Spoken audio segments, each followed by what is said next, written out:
thing we're gonna do is we're gonna help him. So we're gonna pay for the probate process.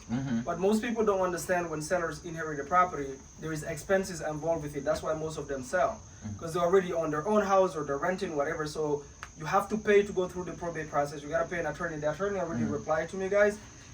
It's gonna cost $4,500. Most sellers, most people that inherit properties don't have that money in their savings account, which we know most people don't even have $500 in their savings account. So we're gonna have to cover that. And then if you're working on a probate as an investor, technically before the probate ends, you cannot really get it on the contract. It's not, you can, but your contract is not legit if somebody try to go behind you. So it's just for a mental commitment from the seller. So we're gonna put it on the contract, which we already signed it, just for the commitment, because we're gonna have to spend that money up front, $4,500 to do the probate. So let's say the seller decide to back out or whatever. Typically they won't, because they don't know that is not the contract is not enforceable before the probate is done. So we're gonna have to. So as an investor, also, it's not just okay, I'm trying to buy a house. Now you gotta help them. Some people don't even know how to find a probate attorney. You connect them with the probate attorney. You the investor, talk to the probate attorney. You help them pay the fees, and then you take care of them. Also, you give them something, even if it's $2,500, right?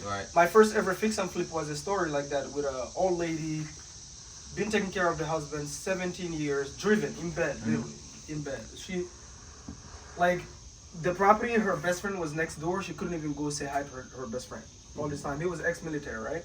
It was the same thing. People are calling this lady and offering her $1,000 on the probate. It was like, it's an old Filipino lady. All she wants is, can I get enough money so I can afford my flight, go back to the Philippines and enjoy the rest of my day. She's like 70 or something, right? I was like, okay. We gave her $5,000, and then we paid for the probate, which was about the same, $5,000, took over the underlying mortgage, and I ended up fixing and flipping that property. But if you're working with these sellers, it's more than just, I want to buy a house. Right. You have to be a resource for them to work with you. Like, right now, he doesn't have to talk to the probate attorney. He doesn't want to. All he has to do is to sign on the paper. We'll do everything. We'll pay for the fees, and we end up buying the deal creatively, right? Which works.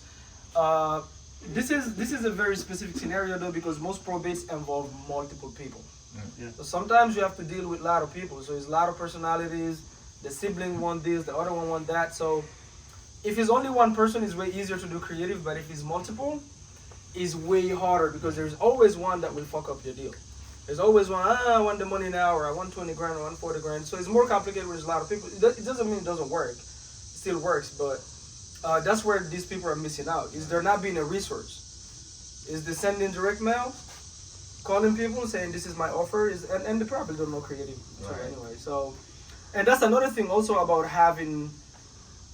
So Steve found the deals, and having somebody you can call to help you underwrite the deal, make sure the numbers make sense. Hey, here's the resources, here's how we're gonna handle this, blah blah. That's what Steve did. He called me, we handled it. Contracts, I think we signed what, same day or we saying all of those like back. We have on Zoom for what, 30 minutes? Yeah, 30 minutes. We have on Zoom for 30 minutes, went over the deals, underwrote it. Okay, this is the numbers, go back, do this, do that, and I'll do this, do that, right? Yeah. I went ahead and found the probate, blah blah blah. We came up with the numbers, and now it's all on the contract. Now we have three, so two and then one with real estate agents. The one we're working right now with everybody here. We're supposed to have dozens of people here, but people are lazy to drive, I think.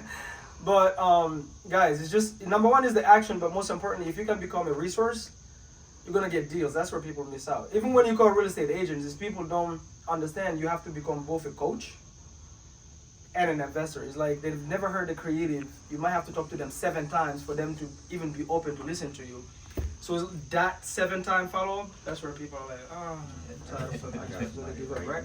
Or knuckleheads like this, they drive across the property and they don't take the number.